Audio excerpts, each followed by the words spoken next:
মনে করেন আজকে মসজিদে আসলাম আমরা, এসে যদি দেখতাম যে এই দেশের যে সরকার সে 100 সেনাবাহিনীর একটা দল পাঠিয়ে দিয়েছে মসজিদের সামনে, যে কেউ সালাত আদায় করতে পারবে না, কেউ নামাজ পড়তে পারবো না। যদি পাঠায় আমরা কি কিছু করতে পারতাম? আমরা কয়জন আছি মুসল্লিরা আপনাদের সমাজে? কতজন? 50 জনই ধরলাম, 50 জনই ধরলাম।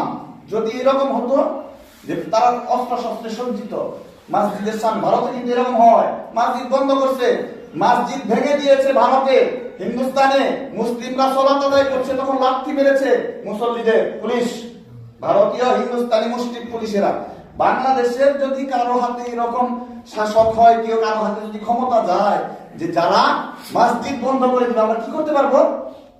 আমরা কিচ্ছুই করতে পারবো না। প্রথমে হয়তো মনে করেন 100 সৈন্য আছে আমাদের মসজিদের সামনে, এটার সামনে আমরা 50 জন আসলাম, 2-4 জন মারা গেলাম, বাকি কিছু গ্রেফতার হলাম, আর বাকি কিছু লোক আমরা পালিয়ে গেলাম।